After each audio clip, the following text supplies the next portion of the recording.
মহান স্বাধীনতার ঘোষক শহীদ প্রেসিডেন্ট জিয়াউর রহমান বীর উত্তম।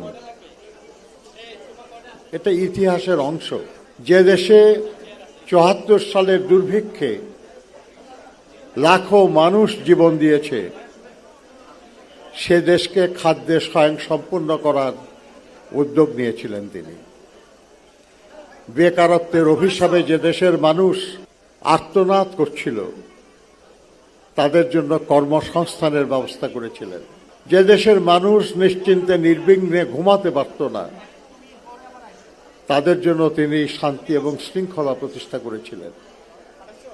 যে দেশের কলকারখানাগুলিতে আগুন লাগিয়ে দেওয়া হচ্ছিল, সে দেশের বন্ধ শিল্প চালু এবং এক শিফটের জায়গায় দুই শিফটের জায়গায় 3 শিফট কাজ হয়েছে। নতুন নতুন শিল্প প্রতিষ্ঠা হয়েছে। যে দেশের শিক্ষাঙ্গনগুলি অস্ত্র এবং অনাচারে ভরে গিয়েছিল, সেখানে শিক্ষার পরিবেশ ফিরিয়ে এনেছিলেন। বাংলাদেশ একটা পরাধীন রাষ্ট্রের মতো পরিচিত ছিল। সেই দেশকে মর্যাদার আসনে অভিষিক্ত করেছিলেন।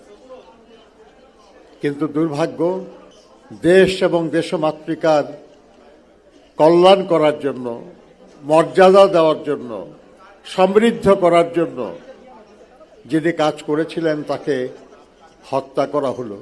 তার উন্নয়নের রাজনীতির যে বাহন, সেই দল বিএনপিকে তছনছ করে দেওয়া হলো। সেই দুঃসময়ে দায়িত্ব নিয়েছিলেন আমাদের নেত্রী, দেশনেত্রী বেগম খালেদা জিয়া। পুনরায় তিনি দেশে সামরিক স্বৈর শাসনের অবসান ঘটিয়ে গণতন্ত্র পুনঃপ্রতিষ্ঠা করেছিলেন। কিন্তু সেই গণতন্ত্র পুনরায় একদলীয় একটা শাসনের অধীনে নিয়ে আসার সমস্ত ব্যবস্থা করে ফেলেছিল পরবর্তী আওয়ামী লীগ সরকার।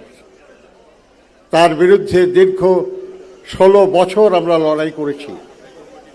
সেই লড়াইয়ে শত শত মানুষ গুম হয়েছে, খুন হয়েছে, হাজার হাজার আমাদের নেতা কর্মীরা নিপীড়িত হয়েছে।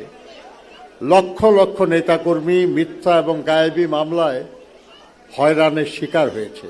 সেই লড়াইয়ের একটা চূড়ান্ত পর্যায়ে 2024 সালের জুলাই আগস্টে আমাদের দেশের ছাত্র, শ্রমিক, তরুণ প্রজন্ম তারা রুখে দাঁড়িয়েছিল, বুকে রক্ত দিয়ে ফ্যাসিবাদের পতন ঘটিয়েছে। দেশে গণতন্ত্র পুনঃপ্রতিষ্ঠার আরেকটা সুযোগ আমাদের সামনে এনে দিয়েছে।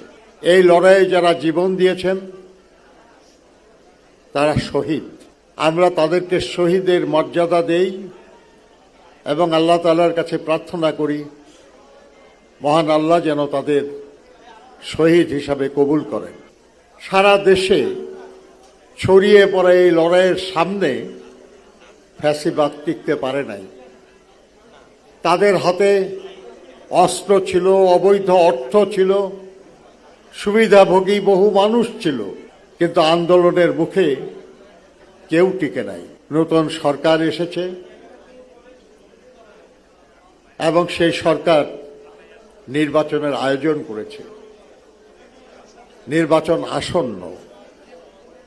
এই নির্বাচনে নির্ধারিত হবে যে আগামী দিনে আমরা যেমন বাংলাদেশের স্বপ্ন দেখেছি, যে বাংলাদেশ গড়ার জন্য আমাদের ছোট ভাই বোনেরা জীবন দিয়েছেন, সেটা আমরা অর্জন করতে পারবো কিনা।